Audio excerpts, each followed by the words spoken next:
Presente, entretanto, marca a retomada das sedes da própria história pelo homem moçambicano. Marca a recuperação da identidade, usurpada e amesquinhada por tanto tempo.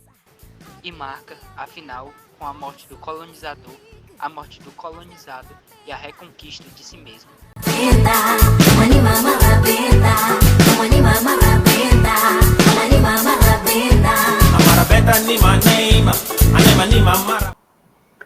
Acho que o que nos aproximou foi Moçambique, tá certo? E todo o contato que a gente teve ao longo da vida, a gente girava em torno de Moçambique, né? Quer dizer, a carreira acadêmica do Mané, doutorado do Mané tem a ver com Moçambique, né? Sobre a obra está aqui, né? O do alheio ao próprio, a poesia em Moçambique. Aqui ninguém aguenta, eu sou do Moçambique. Esta é a marrabenta.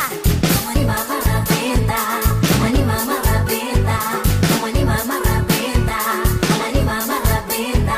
A marrabenta anima neima, anima marrabenta. A marrabenta anima neima, anima marrabenta. É só tchunguisquit, tchunguisquit, tempo. Tchunguisquit, tchunguisquit, é só tchunguisquit, tchunguisquit, tchunguisquit, calma. Tchunguisquit, é só tchunguisquit, tchunguisquit, tchunguisquit, tchunguisquit, é só tempo.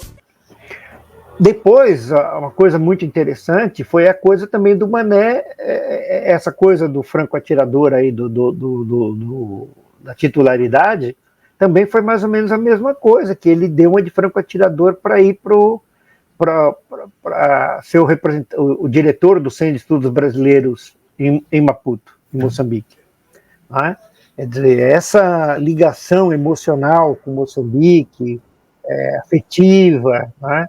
Com muita gente, Mané tinha muitos conhecidos que hoje são pessoas bastante famosas também em Moçambique, né, que eram amigos, etc., daqueles primeiros anos que eles estiveram lá, logo após a independência, e depois a saída dele lá por 2 anos, eu acho, uma coisa assim, ou mais, que consolidou essa presença dele lá. Então, acho que o Mané teve um papel muito importante, né, na literatura, eu acho, muita gente, embora ele tenha a produção pequena, no sentido estrito, né, eu não conheço bem a produção de artigos, livros, ele só produziu esse, mas é um livro marcante, né, é um livro marcante, eu reli há pouco tempo, quer dizer, ele traz para essa obra uma série de coisas que parecem novidades para um bocado de gente aqui, entendeu? E todo o debate envolvendo a ideia de nacionalidade,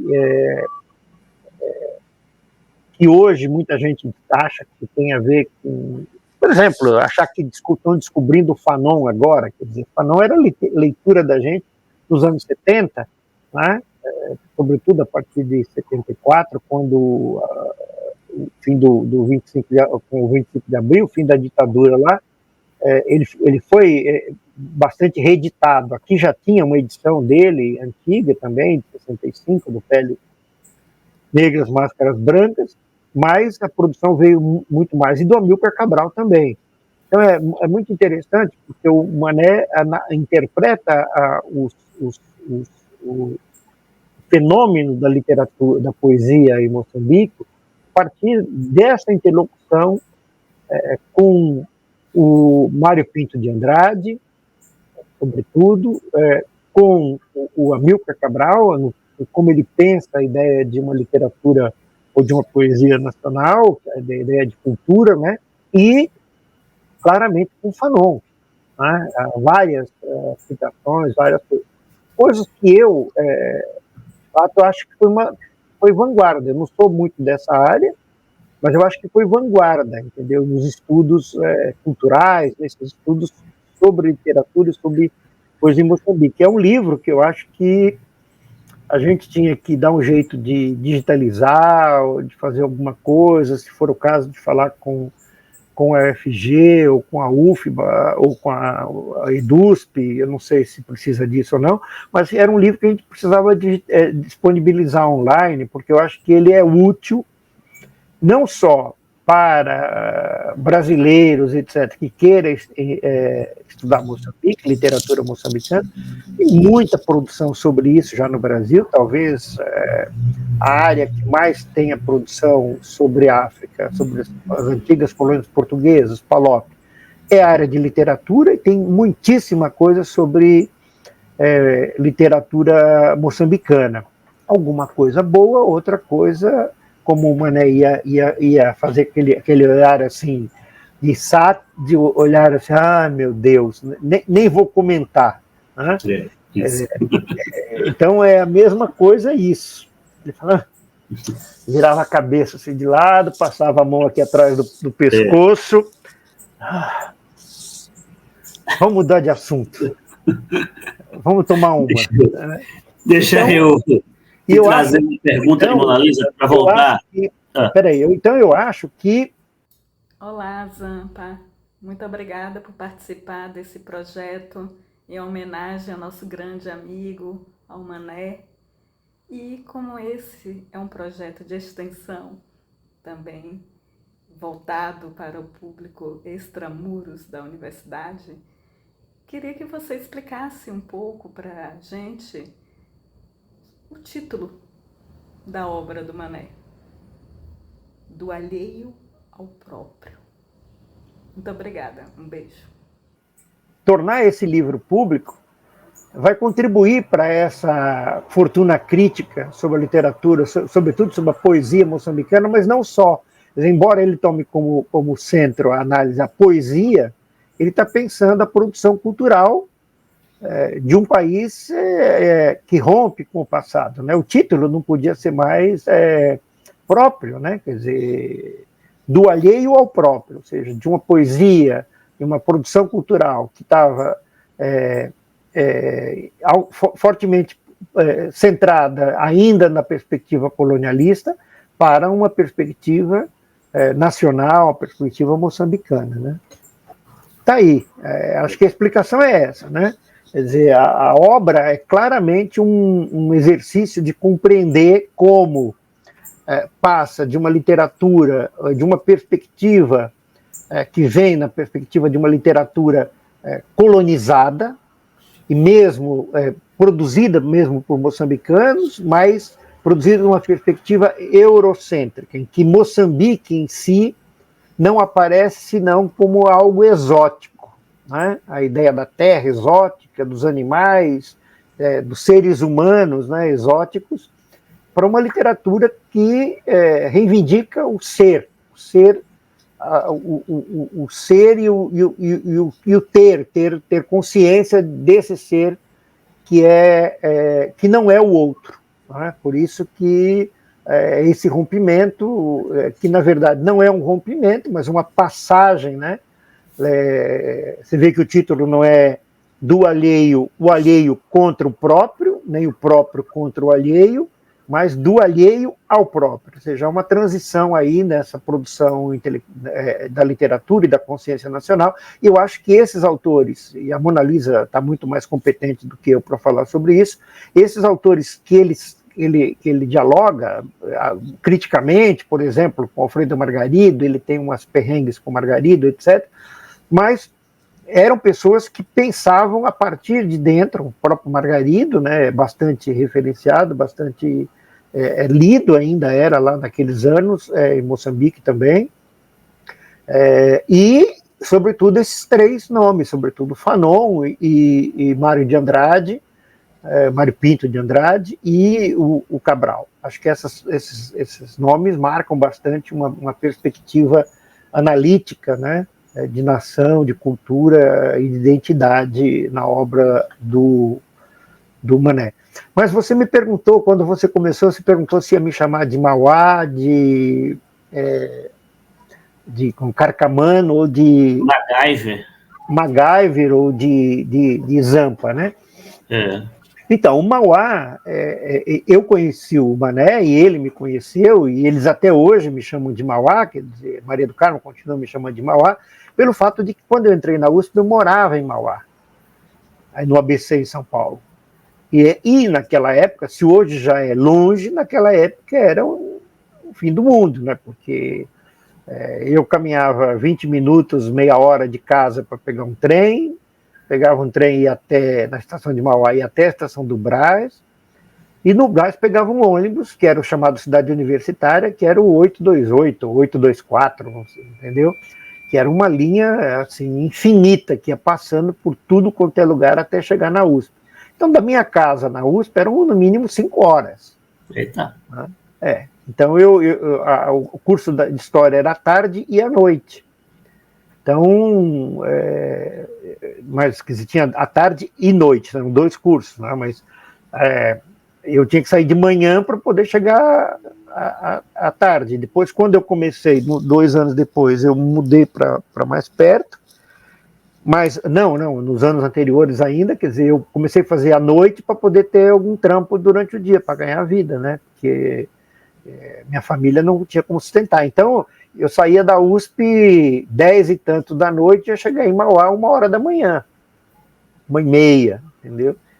E aí, como eu falava muito de Mauá, eu fiquei com esse apelido entre os colegas e entre os professores. A tal ponto que teve uma professora que veio aqui, logo que eu cheguei aqui em Salvador, e a colega que a convidou aqui falava, não, porque você conhece o Zamparoni, foi seu aluno, o Zamparoni foi seu aluno, e ela fala, Zamparoni, eu não lembro de Zamparoni.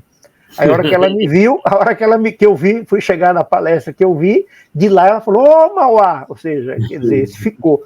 Mas ao mesmo tempo, quando eu voltei de Moçambique,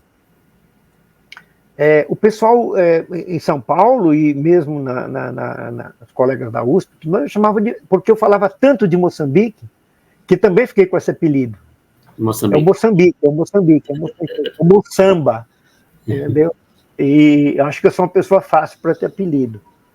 Mas o Mauá ficou, e o Mané, e Maria do Carmo, e um bocado de gente dessa geração, dessa turma aí, até hoje me conhece, quase todo mundo me conhece como Mauá. Os colegas da velha guarda da USP dessa época, todos me chamam de Mauá, todos.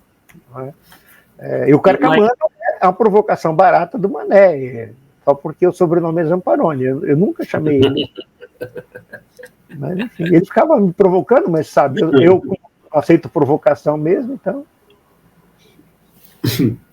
Deixa eu seguir aqui no nosso roteiro. Tem algumas coisas que me deixam meio intrigados hoje em dia, né? Descolonização, decolonização, contra-colonização, me deixam meio enfurecido, né? Parece aquela piada do Fernando Novaes sobre um veneno do Fernando Novaes sobre o Alfredo Bose, né? Que ele chama o livro do Bose de Dialética da Colonização. Que o Alfredo Bose não entende nem de dialética, nem de colonização. Então, só sobrou o da. Essas palavras que estão muito na moda hoje, de certa forma, já está lá na tese do Mané, que é publicada em 96, mas é fruto da tese dele de doutorado de 90.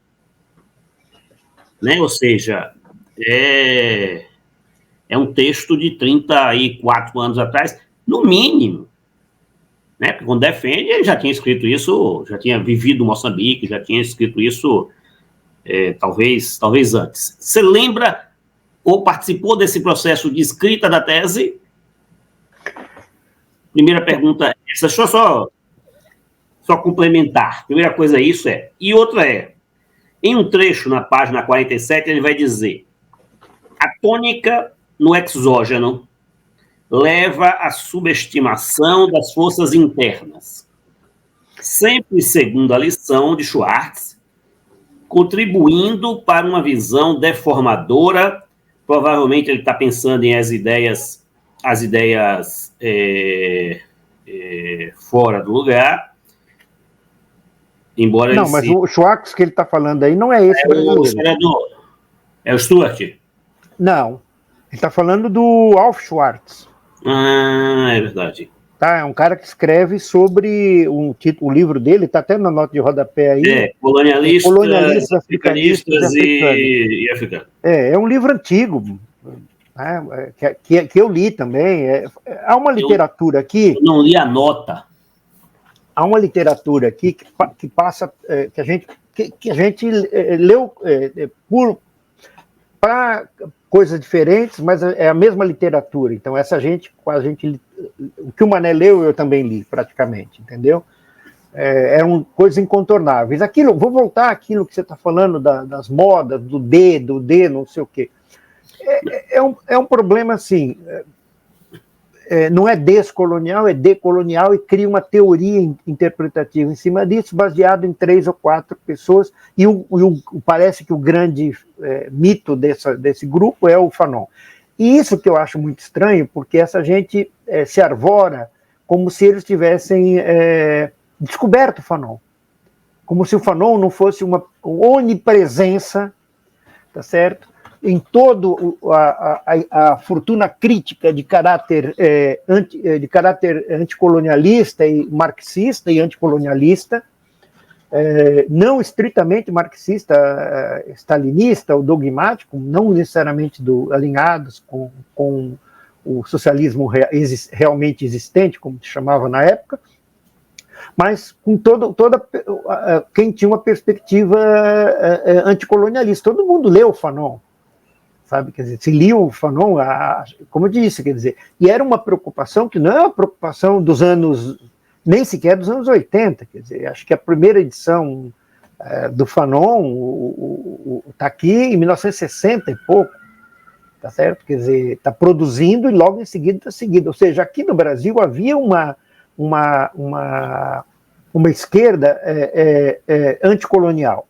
Por exemplo, obras produzidas na Argélia, né, sobre a luta anticolonial na Argélia, eram publicadas aqui no Brasil, e por isso Fanon chegou aqui também, né? Então, ele era lido. Eu lembro que eu li o Fanon, que a gente procurou, essa edição, eu tenho essa edição antiga, acho que produzida, uma tradução, inclusive, considerada ruim, etc., mas produzida, que eu comprei em sebo, né? Quer dizer, eu estava em 75, comprei, e depois as outras coisas começaram a ser publicadas. Né? Então, eu acho que eu pessoalmente, eu acho que a mesma maneira, a gente sempre conversou sobre isso, sobre essa história dos dogmas, né? E das igrejas. Então, há no meio acadêmico uma espécie de modismo. Eu lembro muito bem que quando eu estava na USP, o Mané padeceu isso, era a febre do estruturalismo, que era tido como a matemática social, e a teses, lá na Letras, e o Mané deve ter passado, na história isso foi um vento muito superficial, mas na Letras marcou profundamente a tese na Letras, que eram feitas com computadores, com aqueles cartões perfurados, para saber quantas vezes a palavra casa aparece no Grande Sertão Veredas, e qual é a incidência da associação da palavra casa com a palavra mundo, etc. E são teses que parecem ensaios de matemática, né? Então, essa coisa, o Mané deve ter sofrido isso, porque ele cursou letras nessa época, né? Mas, ao mesmo tempo, também nós vivíamos politicamente numa conjuntura de contestação da ditadura que nós vivíamos, né? Então, a literatura chamada de esquerda, a literatura progressista, ela estava na nossa pauta, né? A gente conseguiu escapar disso, né? Mas viram modas que são danosas para a produção intelectual. Então, o Mané era um desses, ele era muito incomodado com isso. Eu lembro que na nossa conversa ele também, a gente quase nem discutia isso, a gente debochava, a gente ria, né? maluquice, ele falava, quer nem ouvir falar, porque é assim, porque não sobra substância. E esse tipo de coisa, quando ocorre, acaba virando uma espécie de formulário, tá certo? Um formulário, uma ladainha, tá certo? Que todo mundo recita igual, começando pelo começo da ladainha, portanto, pelo autor tal, e terminando com o autor tal. E as dissertações e teses, eu já participei de bancas e de gente que são fórmulas, são formulários. Quer dizer, ele só preenche alguns dados, né, alguns espaços, mas a narrativa é exatamente a mesma. Então, aquela sensação de que eu já li isso. Várias vezes, eu já li. várias Exatamente. vezes. É aquilo que eu falo assim, se você usar aquela função do Word, o Ctrl+U, que é o substituir, né, localizar e substituir, e a tese, a dissertação é sobre Goiânia, aí você fala trocar Goiânia por São Sebastião do Passé, entendeu?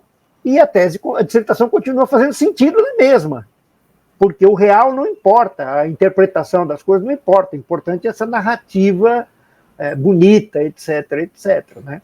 E alguns desses autores, a gente tinha implicação, eu tinha implicação pessoal com algum deles, inclusive, o Mané também, por exemplo, com o Boaventura, o Mané não engoliu o Boaventura, tá certo?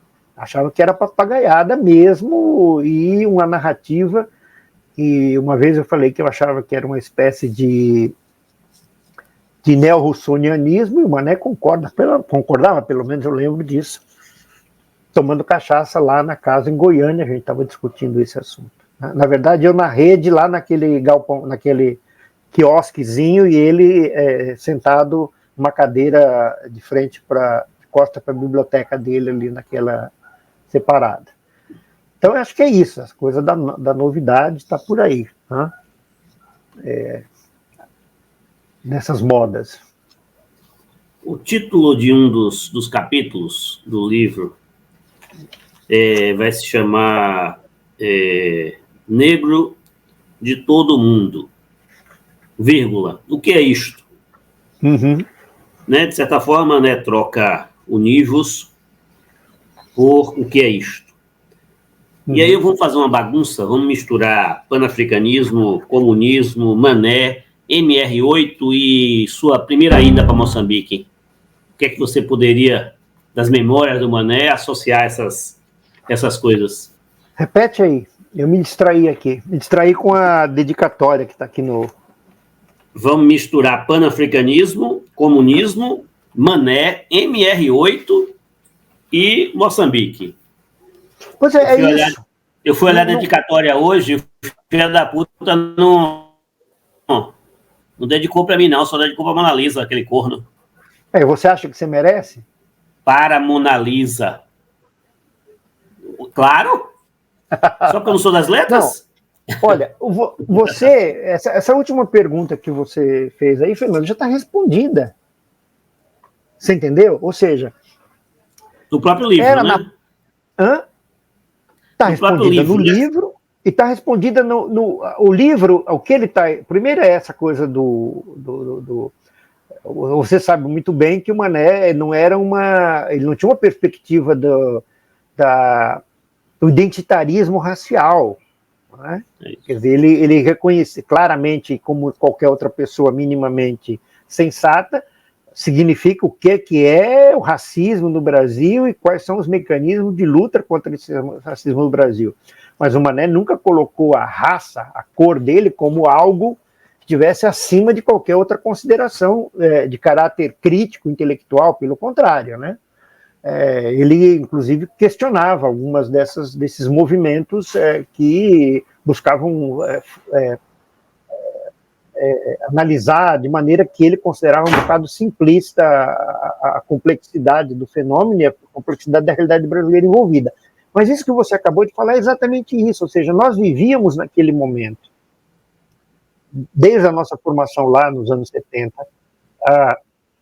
dentro desse espírito. Isso, eu tenho certeza, que se aprofundou muito no caso do Mané e da Maria do Carmo, como eles foram muito cedo, ainda bem jovens também, para Moçambique, logo, imediatamente no pós-independência. Que tipo de realidade? Quer dizer, é uma experiência que remete para leituras do internacionalismo, remete para Gramsci, remete para um monte de gente, e foge daquelas leituras ortodoxas ou clássicas do marxismo, mas também não foge, não se resumem àquelas, porque essas eu tenho certeza que o Mané também lia, quer dizer, Mané certamente leu Trotsky, Mané como eu, leu Lenin, leu Mao, e mais, um personagem que era muito lido e comentado e estudado naquele momento, nós estávamos vivendo a Guerra do Vietnã. Então, o anti-imperialismo era uma palavra, era um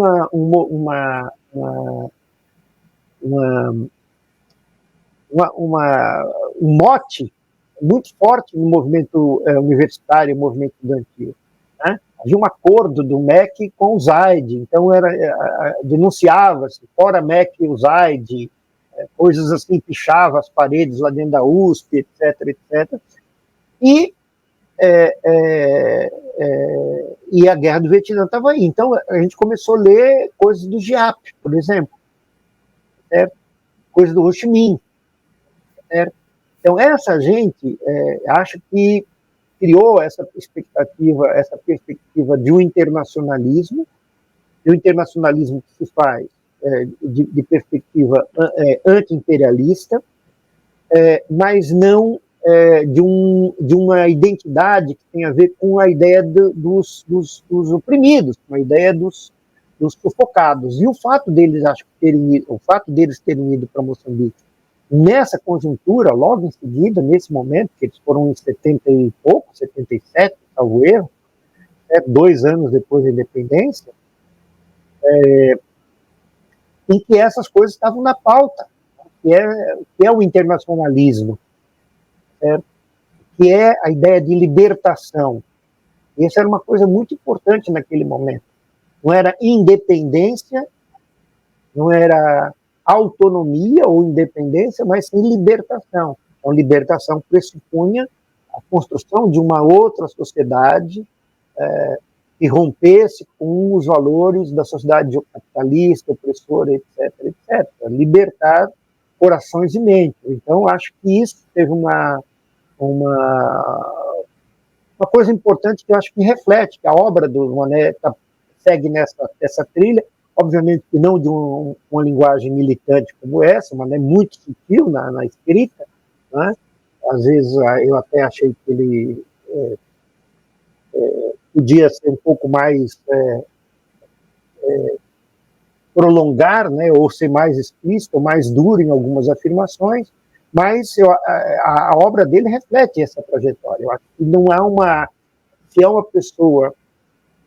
Há outros casos também, talvez até eu possa me considerar assim também, mas se é uma pessoa que claramente não há uma disjunção entre aquilo que ele produz intelectualmente e aquilo que ele viveu, que ele aspirou, pela qual ele lutou, é o Mané. É um texto dele. É claro, você lê e fica lembrando da figura dele, da imagem. Né? Dele sentado, dele conversando, de como essas coisas vinham à tona. Né? Eu lembro, por exemplo, que em relação ao Margarido, por exemplo, eu sou uma pessoa, um grande admirador do Alfredo Margarido. Tenho histórias de como o Alfredo Margarido praticamente me adotou. Primeiro encontro comigo, ele me maltratou. Como eu dei uma resposta muito dura, eu fui apresentado por ele por uma grande historiadora portuguesa, que é a Isabel de Castro Henriques, talvez uma das grandes historiadoras portuguesas, anticolonial, que não tem nada a ver com esse saudosismo português. Eles eram um casal. Então, eu gostava muito do Margarido, da rudeza. O Margarido era um cara rude, grosso, casca grossa no que ele escrevia, tal, e eu gostava daquele estilo. O Mané, às vezes, me debochava de mim, porque ele tinha as críticas dele ao Margarito, que também é natural, mas a gente passava horas conversando sobre essas coisas, né? Então, acho que o texto dele é um texto que reflete esse espírito de não conformismo, a esse espírito de uma forte formação marxista, mas de uma formação marxista humanista, que, na minha interpretação, passa muito pelo Gramsci, né? E anticolonial, né? Internacionalista, claramente, em relação àquele momento que a gente estava vivendo, naquela conjuntura. Mané conseguia fazer essas duas coisas, né? Ele conseguia ser durão quando ele queria ser durão, sair com as pessoas que ele não gostava, e ele era um doce, Não, no comportamento pessoal, sem dúvida. Ele era um intolerante demais. Quando ele não gostava, ele não queria nem mencionar o nome da pessoa, né? E transformava, por exemplo, a sua vida, às vezes, séria em piadas, que ele ria dele mesmo. Eu lembro ele contando uma história de uns tecidos que chegaram, naquela pendenga em Moçambique, nos primeiros anos, depois da Guerra de Independência, e ele disse que chegou uma vez um tecido lá, um fardo, e ele comprou um pedaço desse fardo porque ele estava sem cuecas. E aí foi chamado para uma cerimônia na embaixada, embora ele tivesse esse histórico do MR8, ser perseguido pela ditadura, ele vai para esse encontro na embaixada. Quando chega lá, a esposa do embaixador estava com um vestido do mesmo tecido que ele estava usando a cueca. Usando as cuecas, E ele ficava mostrando às pessoas a cueca, para que as pessoas vissem que ele estava usando a cueca com o tecido quando o Mané estava lá, ele estava com um embaixador que era o melhor, talvez, melhor embaixador que o Brasil já teve sobre a África, entendeu? Que é completamente diferente do que sucedeu. O Mané estava lá, era o Zappa. Da primeira vez? A primeira vez. Tá certo? Acho que era o Ítalo Zappa, que é um cara bastante respeitado, progressista, etc., né? Para não dizer que ele é de esquerda, é considerado um Itamaraty de esquerda.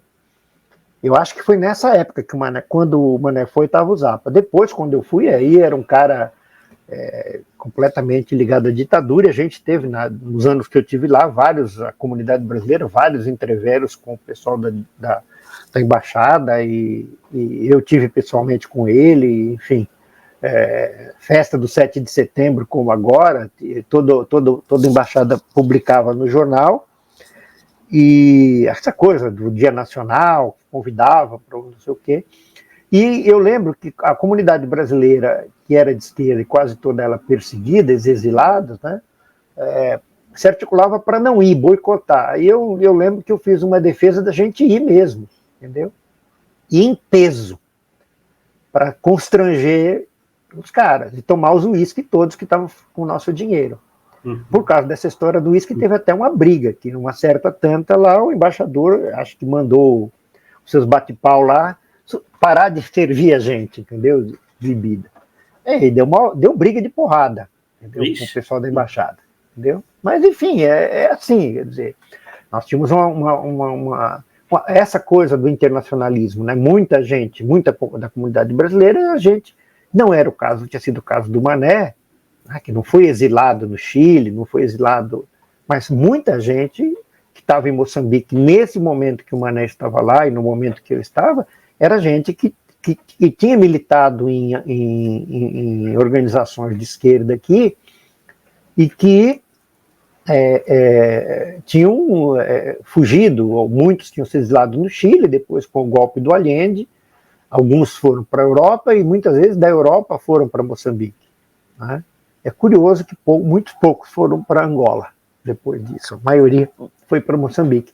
E eu acho que tem a ver, inclusive, com a perspectiva política que Moçambique tinha, que a Frelimo tinha no discurso, Samora Machel, etc., que se alinhavam muito mais com aquilo que a gente também pensava. Muita gente foi para Guiné-Bissau, não foi à toa. Guiné-Bissau e Moçambique e menos Angola, né, no meu entendimento. Mas é isso.